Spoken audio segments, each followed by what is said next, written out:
صبح ہوتے ہی اپنے پلو سے ایک آدھ سکہ کھول کر گھمنڈی کی طرف پھینک دیتی اور کہتی، لے اد بلویا دہی لے آ، اور گھمنڈی اپنے باپ کے لیے شکر ڈلوا کر اد بلویا دہی لے آتا، جسے پی کر وہ خوش ہوتا، روتا، توبہ کرتا اور پھر ہاتھ سے جنت نہ گئی کو جھٹلاتا۔ گھمنڈی نے ماں کے منہ سے یہ بات سنی اور خفت کی ہنسی ہنس کر بولا، ماں ماں تو کتنی اچھی ہے۔ پھر گھمنڈی کو ایک چکر آیا، شراب پچھوا کے جھونکوں سے اور بھی پر اثر ہو گئی تھی۔ سگریٹ کا جگنو جو اپنی فاسفورس کھو چکا تھا دور پھینک دیا گیا، اور ماں کا دامن پکڑتے ہوئے گھمنڈی بولا، اور لوگوں کی ماں ان کی بیوی ہوتی ہے لیکن تو میری ماں ہی ماں ہے۔ اور دونوں مل کر اس احمقانہ فقرے پر ہنسنے لگے۔ دراصل اس چھوکرے کے ذہن میں بیوی کا نقشہ مختلف تھا۔ گھمنڈی سمجھتا تھا بیوی وہ عورت ہوتی ہے جو شراب پی کر گھر آئے ہوئے خاوند کی جوتوں سے تواضع کرتی ہے۔ کم از کم رولنگ ملز کی مستری کی بیوی جس کے تحت گھمنڈی شاگرد تھا، اپنے شرابی شوہر سے ایسا ہی سلوک کیا کرتی تھی، اور اس قسم کے جوتی پیزار کے قصے آئے دن سننے میں آتے تھے۔ پھر کوئی ماں بھی اپنے بیٹے کو اس قسم کی حرکت کرتے دیکھ کر اچھا سلوک نہیں کرتی تھی۔ بخلاف ان کے گھمنڈی کی ماں تھی ایک وسیع و عریض دل کے مترادف، جس کے دل کی پہنائیوں میں سب گناہ چھپ جاتے تھے۔ اور اگر گھمنڈی کے اس بظاہر احمقانہ فقرے کی اندرونی صحت کو تسلیم کر لیا جائے تو اس کی متناقض شکل میں گھمنڈی کی ماں اپنے شوہر کی بھی ماں تھی۔ بستر پر دھم سے بیٹھتے ہوئے گھمنڈی نے اپنے ربڑ کے جوتے اتارے۔ یہ جوتے سردیوں میں برف اور گرمیوں میں انگارہ ہو جاتے تھے، لیکن ان جوتوں کو پہنے ہوئے کون کہہ سکتا تھا کہ گھمنڈی ننگے پاؤں گھوم رہا ہے۔ گھمنڈی نے ہمیشہ کی طرح جوتے اتار کر گرم کرنے کے لیے چولہے پر رکھ دیے۔ ماں پھر چلائی، ہے مرے تیری ماں بھگوان کرے سے، ہے گور بھوگلے تو کو۔ لیکن ہندو دھرم بھرشٹ ہوتا رہتا۔ ماں جوتے اتار کر دور کونے میں پھینک دیتی، پھر بکتی جھکتی اپنے دامن میں ایک چونی باندھ گھمنڈی کے سرانے پانی کا ایک بڑا سا کٹورا رکھ متعفن بستر کی آنتوں میں جا دبکتی۔ حد ہو گئی، ماں نے 2-3 مرتبہ سوچا۔ گھمنڈی نے بنواری اور رسید کی سنگت چھوڑ دی ہے۔ اس نے گھمنڈی کو شراب پینے سے منع بھی نہیں کیا، اور نہ اپنے اوباش سنگی سنگاتی کے ساتھ گھومنے سے۔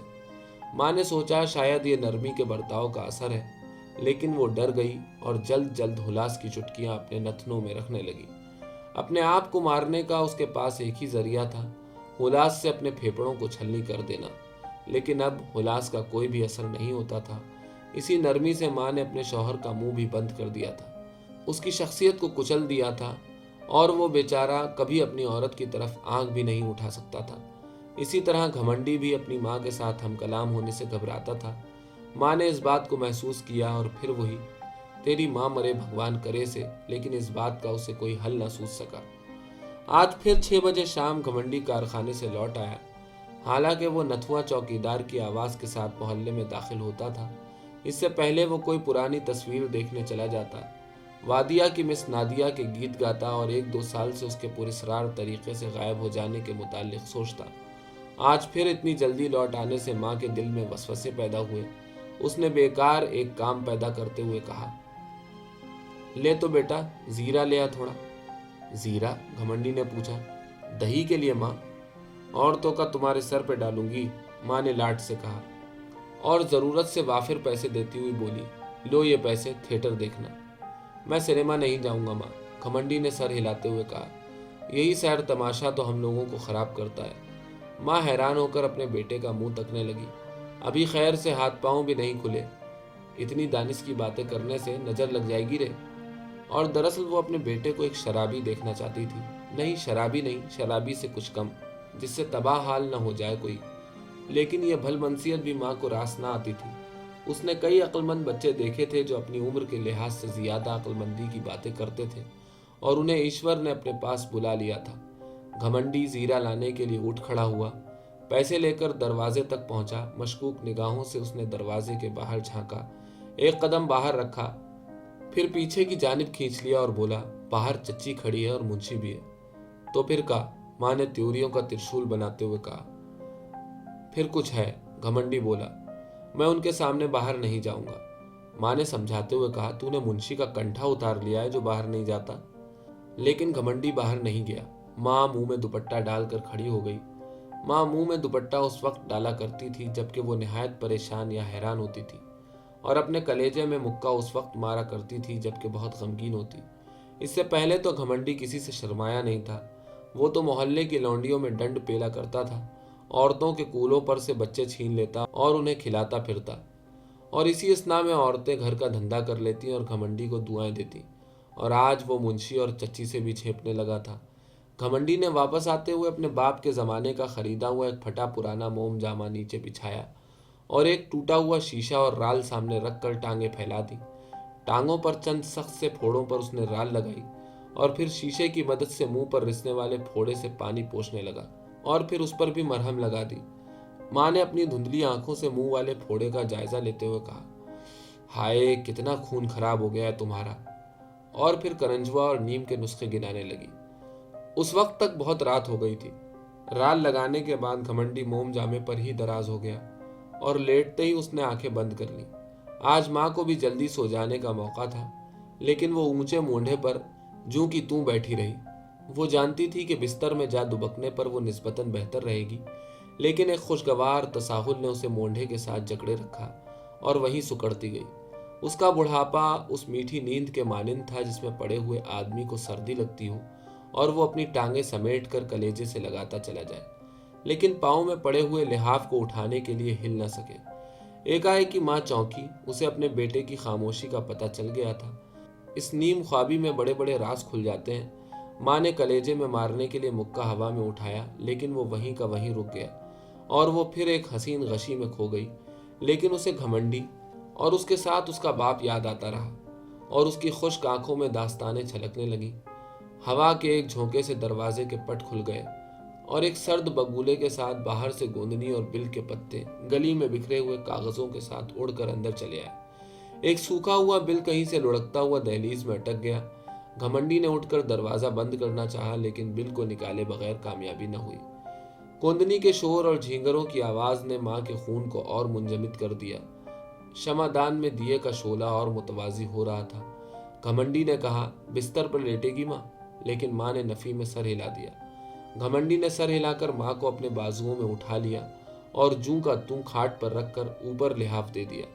ماں کو خود پتا نہیں تھا کہ اگر وہ وہیں پڑی رہتی تو صبح تک سردی سے اکڑ جاتی، پھر وہ کبھی سیدھی نہ ہوتی اور وہیں ختم ہو جاتی۔ ماں کو بازوؤں میں اٹھائے ہوئے شاید گھمنڈی نے کچھ بھی محسوس نہ کیا، لیکن ماں نے بڑا حظ اٹھایا اور اس کے بعد لحاف کی گرمی اور نرمی نے اس کو حظ اکبر میں تبدیل کر دیا۔ کبھی ماں نے بیٹے کو گود میں اٹھایا تھا، ماں نے سوچا، اور پھر ہلاس کی ایک چٹکی نتھرے میں رکھ کر اس نے زور سے سانس لیا۔ وہ حظ کی اس سطح پر آ چکی تھی جہاں مر کر انسان اس خوشی کو دوام کرنا چاہتا ہے۔ آج اس کے بیٹے نے اسے گودی میں اٹھایا تھا اور اسے بستر کی قبر میں رکھ دیا تھا، وہ بستر جو قبر ہو نہ سکا۔ دنیا میں کوئی عورت ماں کے سوا نہیں۔ اگر بیوی بھی کبھی ماں ہوتی ہے تو بیٹی بھی ماں۔ تو دنیا میں ماں اور بیٹے کے سوا اور کچھ نہیں۔ عورت ماں ہے اور مرد بیٹا۔ ماں کھلاتی ہے اور بیٹا کھاتا ہے۔ ماں خالق ہے اور بیٹا تخلیق۔